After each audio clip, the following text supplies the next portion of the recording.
Abigail Harper had always chased the horizon, ever since she was a wide-eyed kid from the dusty suburbs of Phoenix, Arizona, dreaming of places where the air didn't choke you with heat and monotony. She traded the endless sprawl of American freeways for the winding cobbled streets of Spain 20 years ago, following Elena's heart like a compass needle. Elena Vargas, with her fiery Catalan spirit and unyielding laugh, had been the whirlwind that swept Abby off her feet in a Barcelona bar one humid August night. They married in a civil ceremony overlooking the Mediterranean, vows exchanged in a mix of broken Spanish and English, promising forever under a sky bruised purple by sunset. But forever has a way of fraying at the edges, especially when you bring a child into it. Olivia wasn't mine by blood, Elena's daughter from a fleeting college romance with some nameless artist who vanished like smoke, but from the moment I held that squirming bundle in the hospital in Madrid, she was mine in every way that mattered. I was 25 then, Elena 30, and Olivia became the glue that held our patchwork family together. We moved to Seville for Elena's job at the university, teaching literature to wide-eyed students who hung on her every word about Lorca and Garcia Marquez. I took up freelance graphic design, piecing together logos and book covers from our tiny apartment in the Triana neighborhood, where the Guadalquivir River whispered secrets to the bridges at night. Olivia grew up feral and fierce, a blend of Elena's olive-skinned intensity and my own freckled pragmatism. By her teens, she was all legs and curiosity, devouring books from her mother's shelf and sketching flamenco dancers in the margins of her notebooks. Talent she swore came from neither of us, but from the ghosts of Seville itself. I watched her bloom like the orange trees in the Alcazar gardens, fierce pride swelling in my chest every time she laughed or argued politics at the dinner table. Elena and we were solid then. Late-night walks hand-in-hand along the river, stolen kisses in the shadow of the cathedral, arguments that ended in make-up sex and murmured apologies. But cracks form quietly, like the hairline fractures in old porcelain. It started with Elena's affairs. Not dramatic betrayals, no tear-streaked confrontations in the rain, but subtle ones, the kind that erode trust like the river against its banks. A colleague from the department, a visiting professor from New York with a voice like velvet and eyes that lingered too long. Then another, a poet from Granada who sent Elena sonnets wrapped in wildflowers. I forgave the first time, chalking it up to the heat of Andalusian summers making everyone reckless. The second time I buried it under layers of routine. School runs for Liv, grocery runs to the Mercado de Triana, design gigs that paid the bills but starved my soul. By the third I stopped counting. Elena's apologies were poetry themselves, eloquent, aching, but they rang hollow like echoes in an empty plaza. Olivia saw it all, of course. Kids do. At 16 she cornered me in the kitchen one evening, the air thick with the scent of paella simmering on the stove. "Why do you let her hurt you like this, Abby?" she'd asked, her voice small but steel-edged, using my name like a shield instead of Mom. It stung, that distance, but I pulled her into a hug, my chin resting on her wild curls. "Love isn't a straight line, kiddo. It's a maze. Sometimes you get lost." She didn't buy it, not really, but she held on tighter, her arms around my waist like she was the one anchoring me. We became each other's refuge. While Elena lectured late into the nights or vanished for conferences that smelled like lies, Liv and I would escape to the rooftop terraces of Seville, sharing bottles of Tinto de Verano under the stars. She'd talk about her dreams, of studying art in Florence, of painting murals that captured the ache of unspoken desires, and I'd listen, tracing constellations with my finger, feeling a warmth in my chest that had nothing to do with the wine. There was an ease between us, a rhythm that felt like home. She'd lean her head on my shoulder, and I'd breathe in the citrus shampoo she loved, my fingers absently combing through her hair. Innocent, I told myself. Just a mother and daughter stealing moments from a crumbling world. But innocence has a shelf life, especially when the heart starts whispering in the dark. It was the summer Olivia turned 22, the year the world tilted on its axis. Elena had taken a sabbatical in Barcelona, ostensibly to research a book on queer voices in Spanish literature. Ironic, given how she'd silenced her own wife's doubts. "It'll be good for us," she'd said, kissing my forehead before boarding the train. "Space to breathe, amor." I nodded, swallowing the bitterness, and turned to Liv with forced brightness. "Just you and me then. Girls' trip." We planned it like a rebellion. A week in the whitewashed hills of Ronda, far from the bustle of Seville, where the cliffs dropped sheer into the gorge and the air hummed with wild thyme. I lied to Elena effortlessly, told her I had a design retreat in Granada, that Liv was tagging along for inspiration. The guilt was a dull ache, but freedom tasted sweeter. We drove up in our battered old seat, windows down, Olivia's playlist blasting indie folk tunes that made the winding roads feel like an adventure from one of her mother's novels. Rhonda was a dream woven from stone and sky. We rented a tiny casita on the edge of town, its balcony overlooking the Puente Nuevo bridge that spanned the chasm like a defiant scar. Days blurred into hikes through cork oak forests, picnics of manchego cheese and membrillo on checkered blankets, laughter echoing off the canyon walls. Nights we'd sip Rioja on the balcony, the stars so close you could almost touch them. Olivia had changed in the years since her teens, her body softer now, curves filling out the sundresses she favored, her eyes holding a depth that mirrored the gorge below. I caught myself staring sometimes, not as a mother, but as a woman seeing another for the first time. The way her lips curved when she smiled, the freckles dusting her collarbone like secrets. One evening as the sun dipped blood orange behind the mountains, we sat cross-legged on the balcony floor. A deck of tarot cards spread between us. Liv's latest obsession, pulled from a dusty shop in Seville's Jewish quarter. "Your turn, Abby," she said, shuffling with practiced grace. I rolled my eyes but held out my hand. She drew the lover's card, her fingers brushing mine, lingering a beat too long. "Passion," she read, her voice low and teasing. "Deep connections. But also choices, hard ones." Our eyes met and the air thickened, charged like the moment before a storm. I laughed it off, blaming the wine, but that night, as thunder rumbled distant over the hills, I lay awake in the room next door, listening to the rain drum on the roof. The wall between us felt paper-thin, every creak of the floorboards a heartbeat. What was this pull, this ache that bloomed low in my belly? I'd loved women before Elena, fumbled first kisses in college dorms, a summer fling with a barista in Tucson, but this was different, deeper, forbidden in ways I couldn't name. She was my daughter, not by blood but by choice, by years of scraped knees and bedtime stories. To want more was to unravel the very fabric of us. The next morning Olivia knocked on my door at dawn, her hair tousled, eyes bright with mischief. "Come on, sleepyhead. There's a hidden trail to the bottom of the gorge. I found it on the map." We descended single file, the path slick with mist, ferns brushing our ankles like whispers. At the river's edge, where the water carved jade through the rock, she stripped off her shirt impulsively. Nothing sexual, just the joy of youth, and waded in, splashing me until I joined her, fully clothed, our laughter mingling with the roar of the current. Soaked and breathless, she turned to me, water streaming down her face, and said, "This is what freedom feels like, isn't it? No lies, no expectations. Just us." I froze, the words slicing through me. "Yeah," I managed, my voice rough. "Just us." But as she hugged me, her wet cheek against mine, the lie burned hotter than the Spanish sun. Because it wasn't just us anymore. It was us, and the shadow of something vast and terrifying. Back in Seville, the week felt like a stolen dream, fragile as spun sugar.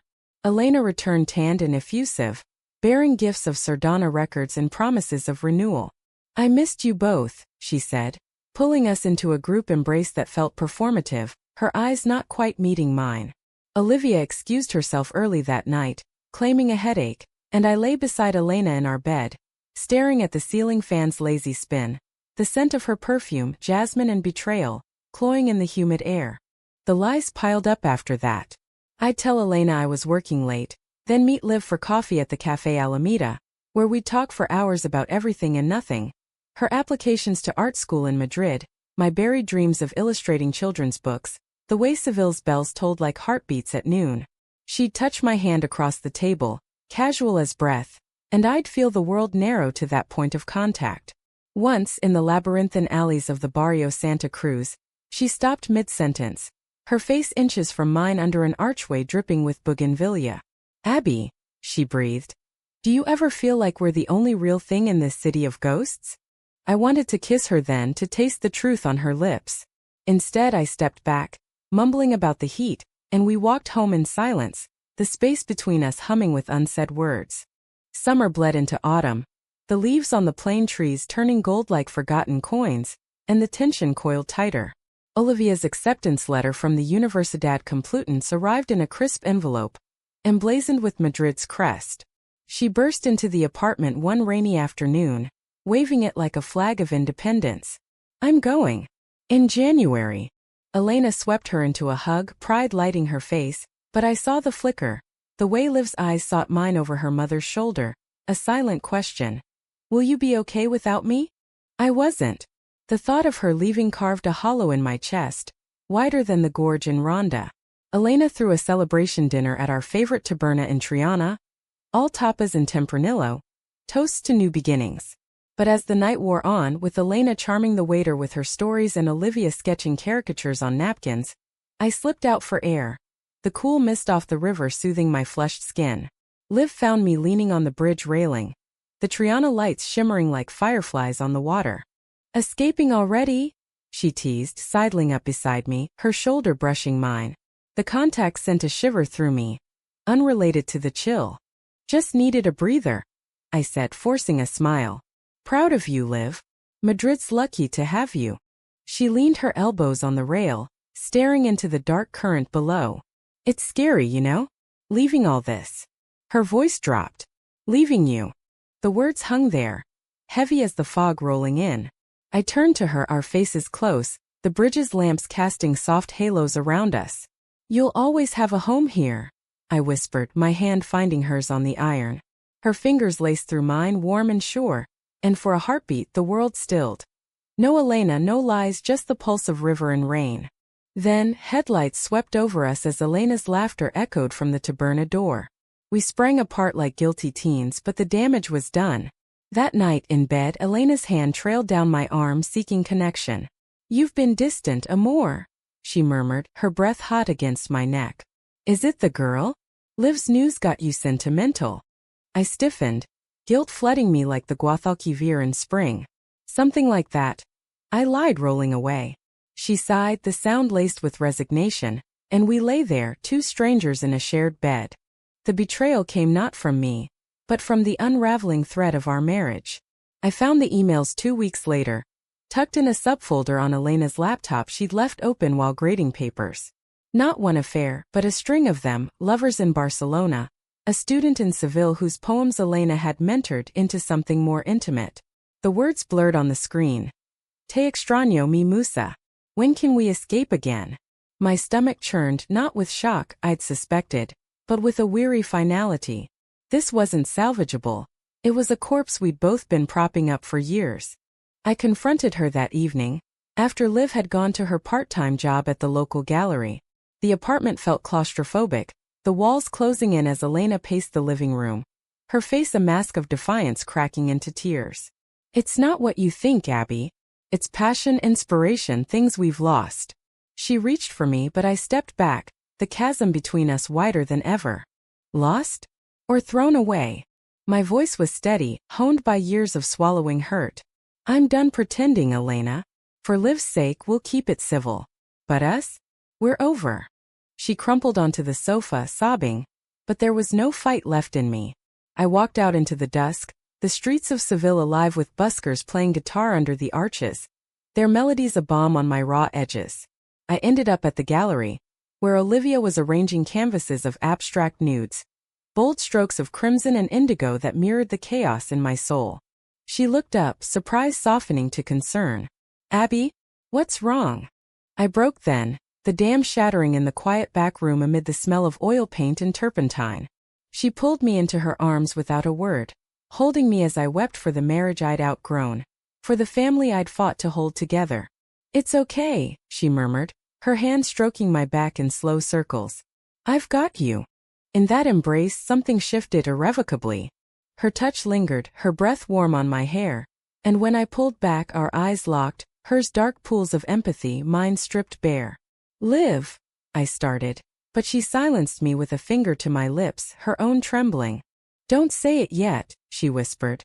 "Just stay with me tonight. Please." We closed the gallery early, wandering the night markets of Feria de Abril prep stalls.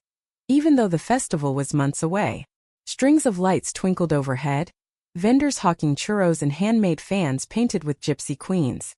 We bought a bottle of Manzanilla sherry and found a bench in Maria Luisa Park, the palms rustling like conspirators.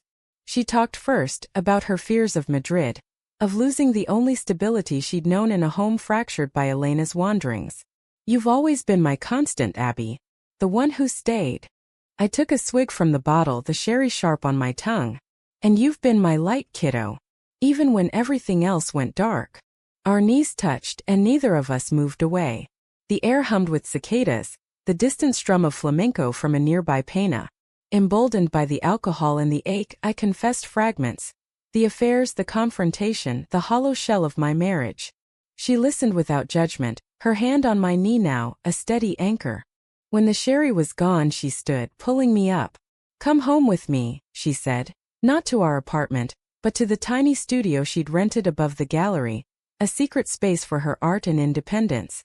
It was a garret of exposed beams and mismatched furniture, canvases leaning against walls like silent witnesses. We collapsed onto her futon, fully clothed, the city's pulse fading to a murmur outside the window.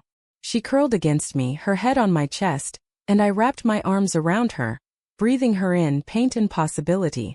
Sleep came fitful, dreams tangled with rivers and bridges, Elena's face morphing into Olivia's. I woke to dawn light filtering through the shutters, her lashes fluttering against my collarbone.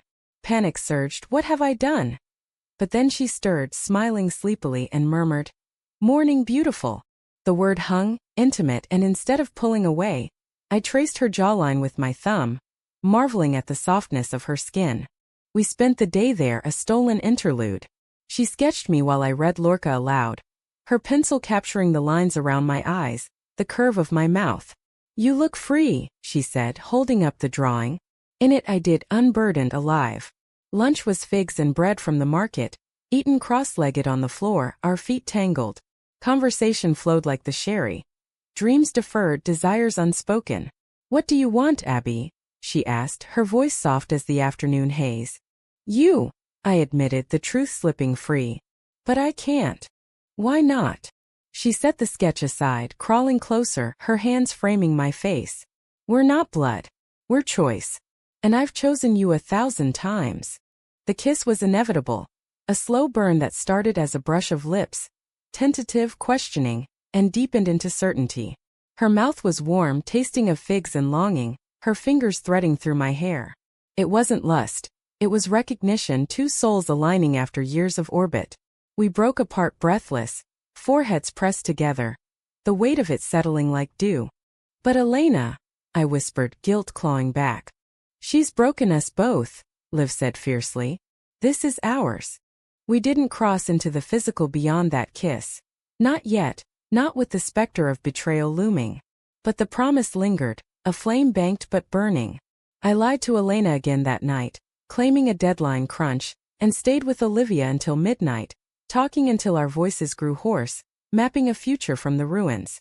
The high came crashing down a week later, in the form of Elena's rage. She'd found the studio key in my jacket pocket, a careless slip, and pieced it together with the late nights, the changed locks on Liv's heart. She waited until dinner, her face thunderous as she slammed a glass down. You're sleeping with my daughter? The words exploded, venomous, drawing Olivia up short from her seat. It's not, Liv started, but Elena cut her off. Save it. I saw the way you look at her, Abigail. Like she's your salvation. But she's my blood, my child. How dare you? The argument raged, plates clattering, voices rising until neighbors banged on the walls. Olivia defended me, tears streaming. You've cheated 12 times. This is different. But Elena turned on her, the betrayal cutting deepest. You're choosing her over me? After everything. In the chaos I grabbed Liv's hand, pulling her toward the door. We're leaving, I said, voice steady despite the storm. Rain lashed the windows, mirroring the torrent inside. Elena's scream followed us into the night. Don't come back. We fled to the riverbank, soaked and shaking, collapsing against each other under the Puente de Isabel II. What now? Liv gasped, her face buried in my neck. I don't know, I admitted, holding her tight. But I'm not letting go. Winter crept into Seville like a thief, the Sierras dusted with frost, the air crisp with the promise of change. Olivia and I holed up in her studio, turning it into a makeshift home. Borrowed blankets from gallery friends, a hot plate for tortilla española, stacks of books as end tables. Elena's silence was deafening. No calls, no texts, just a single legal notice slipped under the door about dividing assets. It freed us in a way, no more lies to sustain, but the cost was etched in Olivia's quiet moments, when she'd stare at old family photos, tracing her mother's face with a finger that trembled. We built something new from the ashes. Mornings were for art. Her painting feverishly, strokes of ochre and sapphire capturing the raw edge of our bond, while I worked sketches beside her, rediscovering the illustrator in me. Afternoons we'd venture out, bundled in scarves against the chill, wandering the real Alcazar gardens where bougainvillea clung stubborn to the walls. She'd link her arm through mine, our steps syncing like a dance we'd always known. Evenings were ours alone. Candlelit dinners of gazpacho and whispers, her head in my lap as I read poetry, my fingers weaving stories into her hair. The love deepened not in grand gestures but in the mundane sacred, the way she'd brew café con leche just how I liked it, 2 sugars and a dash of cinnamon. How I'd surprise her with tickets to a flamenco show at Los Galos, where the dancers' heels stamped out our unspoken fears. Our intimacy grew tender, exploratory. Hands clasped under tables, stolen kisses in shadowed patios, nights curled together under quilts, bodies fitting like puzzle pieces without urgency, just the comfort of presence. It was romantic, yes, heart-fluttering, soul-stirring, but laced with the drama of our origins, the ever-present shadow of taboo. Conflict brewed, inevitable as the winter rains. Olivia's Madrid deadline loomed, January a specter on the calendar, and with it the pull of independence versus the gravity of us. "What if it's too much?" she confessed one night, rain pattering on the roof like accusatory fingers. "Loving you like this. It's everything, Abby, but the world. Our history." I held her closer, the futon springs creaking softly. "Then we face it together. Or we let it break us." But doubt gnawed at me too, the age between us, 13 years that felt like lifetimes, the whispers I'd imagine if word spread in Seville's tight-knit expat circles. And Elena, always Elena, a ghost refusing exorcism. The climax shattered on a gray December afternoon, 3 weeks before Liv's move. We'd gone to the post office to mail applications for my own fresh start. A portfolio to a New York publisher, dreams of children's books illustrated with Spanish flair. Returning via the cathedral square, arms laden with packages, we rounded a corner into chaos. Elena stood there, flanked by 2 mutual friends, her face pale and drawn, eyes red-rimmed. "Olivia!" she called, voice breaking the holiday bustle. Liv froze, packages slipping from her grasp. I reached for her, but she stepped forward, drawn like a moth. "Mama!" she breathed, the word a bridge and a barrier. Elena glanced at me, venom in her gaze, then softened for her daughter. "I came to talk. Please." The friends hovered awkwardly, but Elena waved them off. We ended up in a nearby cafe, the air thick with espresso and tension, rain streaking the windows like tears. It started civil. Elena apologizing for the outburst, admitting her affairs stemmed from a loveless drift she'd inflicted on us all. "I pushed you away, both of you," she said, hands clasped around her cup. "But this." She gestured between Liv and me, disgust flickering. "It's wrong. She's old enough to know better. But you, Mihija, you're confused, vulnerable. Let me help you see."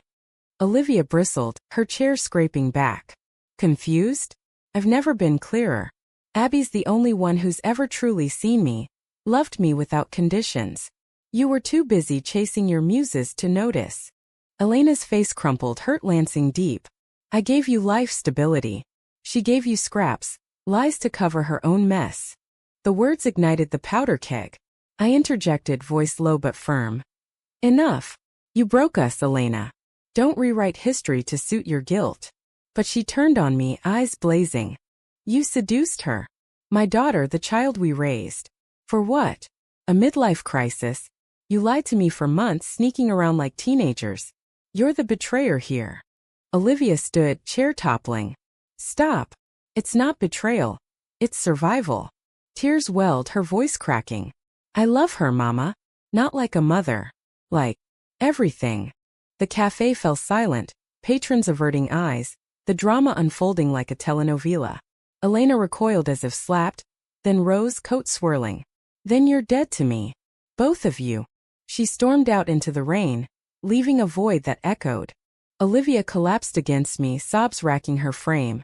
I held her there, amid the clink of cups and murmurs, the weight of rejection crushing. She'll come around, I soothed, though doubt choked me. But as we gathered the scattered packages and fled to the studio, the fracture lines spread. That night, she packed in fits and starts, Madrid's siren call now a escape hatch from the pain. The betrayal's aftermath was a slow bleed. Elena filed for separation, claiming emotional duress, her lawyer citing inappropriate conduct, in papers that arrived like a slap. Friends divided, some siding with her cultural outrage, others quietly supportive of our truth. Olivia withdrew, her paintings turning stormy, abstracts of fractured bridges and shadowed embraces. I can't breathe here anymore, she said one evening, staring at the Guadalquivir from our window. It's all tainted. I fought it, clinging to the romance we'd forged. The walks, the whispers, the way her laugh could still pierce the gloom. But the drama had drained us, leaving husks. In a desperate bid for clarity, I proposed we go back to Ronda, revisit the gorge where it began.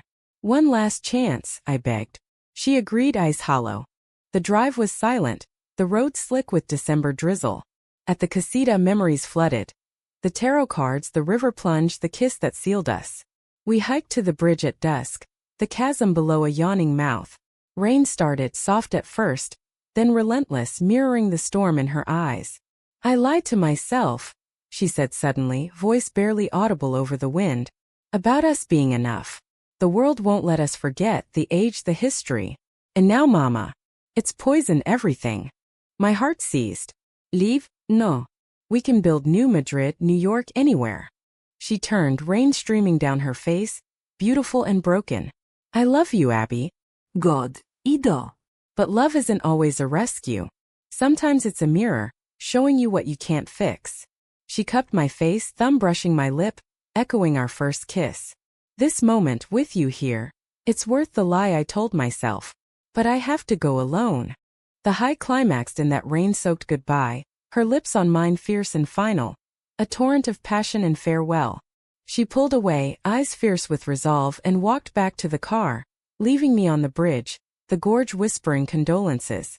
She left for Madrid in January, the train station a blur of embraces and promises to write. Elena and I signed the papers in February, a quiet divorce in a notary's office, her final words a weary "take care of her" that held no warmth.